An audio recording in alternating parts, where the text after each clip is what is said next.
7h-10h sur Radio Courtoisie, suivez la ligne droite. Bonjour Alice. Bonjour Maude. Vous allez bien? Très bien, et vous-même? Oh ben oui, formidable. C'est toujours un plaisir de commencer ma semaine avec vous. Ah. Alors, évidemment, je n'arrive pas toujours avec des sujets toujours très joyeux, vous le savez bien, mais j'essaie toujours de trouver des explications. Tout à l'heure, on nous présentait en effet le fait qu'une femme de 17 ans a été assassinée de plusieurs coups de couteau. Son petit ami a été arrêté alors qu'il comptait se rendre à Alger. Il comptait rentrer visiblement dans un pays où il a peut-être la nationalité, en tout cas, c'est ce qui semblait être la chose mise en avant. Et aujourd'hui, moi, je voudrais parler notamment de ce phénomène. Vous savez, aujourd'hui, on met en avant le fait qu'il y a une surreprésentation des personnes issues de l'immigration dans les violences, notamment les violences faites aux femmes. C'est un phénomène qu'on retrouve évidemment dans le cadre des féminicides, dans le cadre des violences sexistes et sexuelles, mais c'est un phénomène qu'on retrouve aussi chez les enfants délinquants, au sein de la délinquance des mineurs. Il y a un monsieur qui s'appelle Maurice Berger qui a fait un travail formidable à ce niveau-là, puisque justement, il met en avant cette surreprésentation sans langue de bois. Il explique notamment qu'il y a une structuration qui est faite notamment sur les cultures qui ne reconnaissent pas les cultures niant l'égalité homme-femme. Par exemple, on sait que 69% des ados très violents ont été exposés à des violences conjugales sur les 2 premières années de leur vie. C'est quelque chose de réel. Il y a une étude qui a été réalisée notamment entre des psychologues maghrébins et des membres de centres éducatifs renforcés. Vous savez, ces centres qui sont finalement une alternative justement à la prison, puisque quand vous êtes mineur, il y a très peu de chances que vous vous retrouviez en prison, ou alors sur des peines extrêmement courtes, de façon extrêmement adaptées. Donc, il y a ce qu'on appelle les CER, les centres éducatifs renforcés. Et ces études entre ces psychologues maghrébins et ces centres éducatifs renforcés ont montré qu'en effet, au sein des mineurs, notamment issus de l'immigration, qui sont très représentés malheureusement dans ces CER, il y a en fait un manque total d'empathie, il y a un fonctionnement extrêmement clanique. L'individu en fait est considéré comme pas un individu à part entière, il est considéré comme faisant partie totalement d'un clan.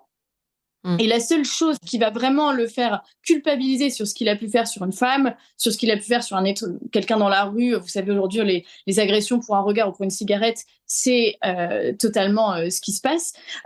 Il explique notamment que ce manque d'empathie est lié au fait que les mineurs vont voir l'étranger de leur famille comme un étranger, ils vont voir leur famille comme un clan, ils vont uniquement réfléchir en tant que clan. Ces jeunes n'ont pas une relation de personne à personne, mais de groupe vs ceux qui ne sont pas dans le groupe. Ce qui explique un certain nombre de violences aujourd'hui urbaines, mais aussi de violences au sein des couples. Il y avait un certain nombre de choses qui avaient été mises en avant, notamment suite à une agression qu'il y avait eu dans un collège où une petite fille avait été placée en famille d'accueil justement parce qu'elle était victime de violences au sein de sa famille. Et les grands frères de cette petite fille étaient venus la venger, venger ce qu'ils considéraient être un outrage à leur famille, étaient venus caillasser justement la direction. Ça, là encore, c'est systématique de ce phénomène où on a l'impression que on est face à un clan qui s'oppose face à l'étranger. Alors, comment lutter contre ça? D'abord, il y a aujourd'hui des dérives au sein du code pénal, puisque ce code pénal, notamment le code pénal des mineurs, est totalement inadapté. C'est-à-dire qu'aujourd'hui, on est face à des mineurs qui savent qu'ils n'iront pas en prison.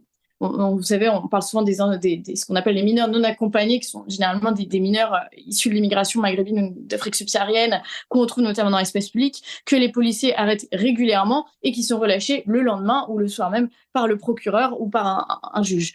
Et aujourd'hui, on le sait que c'est en grande partie parce qu'ils ne savent que de toute façon, à la rigueur, ils prendront un bracelet de 1 à 6 mois, mais ce ne sera pas plus. Et la deuxième chose aussi par rapport à ça, c'est que ce sont souvent des mineurs qui, au sein même de leur famille, ont également des personnes qui ont été auteurs de violences.